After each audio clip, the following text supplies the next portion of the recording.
But the embarrassment of the Kenyan nation yesterday in Tanzania is very painful. William Ruto has launched fake projects here in Kenya. He keeps announcing projects that do not exist. The man has become so bold that he is now announcing non-existent projects in a neighboring country.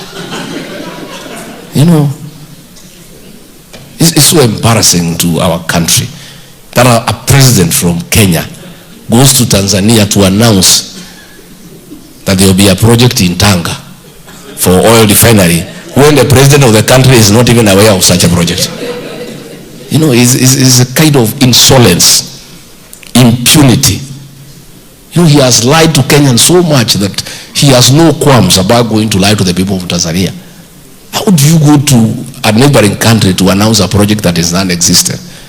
And even the president of that country is complaining. Ladies and gentlemen, if you think Rigathi Gachagua is just speaking, this is Tanzanian President Samia Suluhu confirming the same thing. Limbana Ruto kaambia umekwenda kutangaza refinery Tanga, mbona mimi sijui? Asa atasema mwenyewe pale kwa nini katangaza. You know, the statement made by Tanzanian president is not just a mere statement, ladies and gentlemen. It is a statement with political weight. It is a statement that tries to expose and demonstrate who President William Ruto is. And I tell you, it is a statement with great political implication. Ladies and gentlemen, before we go deep into this, kindly, if you're watching us for the first time, subscribe to our podcast, click the notification bell so that whenever we make videos, YouTube will automatically notify you.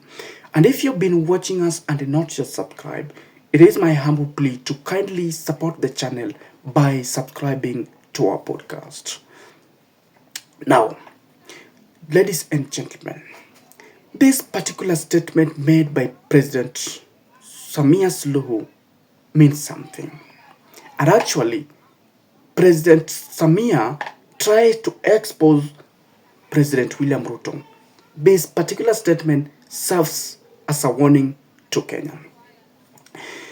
President Samia Suluhu, coming out publicly, she's trying to expose, to demonstrate to Kenyans who President William Ruto is.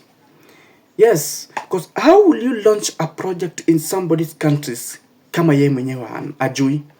How is that possible? Suluhu is trying to tell Kenyans that your regime, Ruto's regime, is that particular regime, based on promises but no delivery. And I tell you, this has been the same song in Kenya. This has been the same song. It is not strange. It is actually not news for Kenyans, for President William Ruto to launch projects that do not exist. It is not news. This is what President Suluhu is telling Kenyans, that President Wenu is that person that will say everything. Is a man that knows everything. He will say everything, but will not action. Because I tell you, way back in 2022, when President William Ruto was campaigning for his presidency, a lot of promises were made. His manifestos was full of great promises. Come back to accountability. If today's Ruto's track record is to be demonstrated, you know how much Ruto has performed. I mean, the track record is below average. Because whatever I can remember, whatever I know of things that Ruto can be accounted for, are maybe two things. And again, even those two things are not of priority to the common mwananchi.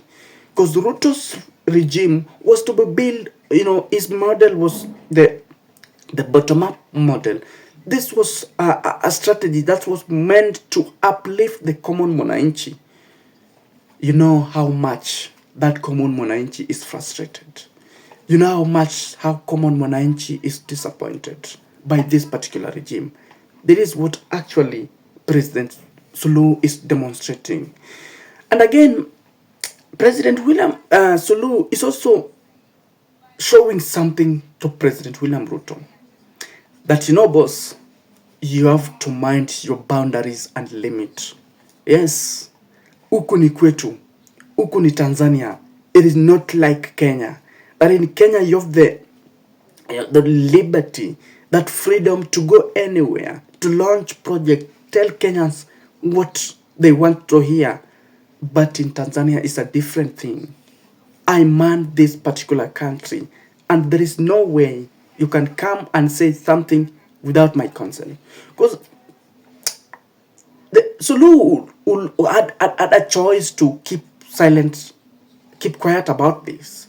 But the fact that she spoke means that he's trying to demonstrate to President William Ruto that there is no way you can come to my territory, announce something without my consent, something that totally do not exist, and run away with it. Yeah, she actually stopped Ruto on the spot, telling Ruto that, it is time you mind your boundary. And ladies and gentlemen, this particular statement has implication. And the deep message is trying to convey to Kenya in this particular time is something of great essence. A time that Kenyans are approaching the general election, this particular statement means something deep politically. The very first thing that this particular statement trying to mean to Kenyans, actually it is a warning. It is an eye-opener to Kenyans. Suluhu is trying to warn Kenyans that as you are approaching your general election, you must be careful. You must, ask yourself this several questions. That when presidents have been doing so, launching projects that do not exist, it is high time you do the same thing in the ballot. Yes, it's high time you stop President William Ruto's re-election. Yeah, he's actually trying to tell Kenyans the same thing. That, this man have been singing the same song, but we don't see action. Have been promises, launching projects, but we don't see. It actually serves as a warning to Kenyans. Yes, so ladies and gentlemen, this particular statement is not just a mere statement. It is something that was meant to stop Ruto instant. What is your take? Share with me. Comment. What do you think? Do you think this was just a mere statement? Tell me in the comment section. Thank you.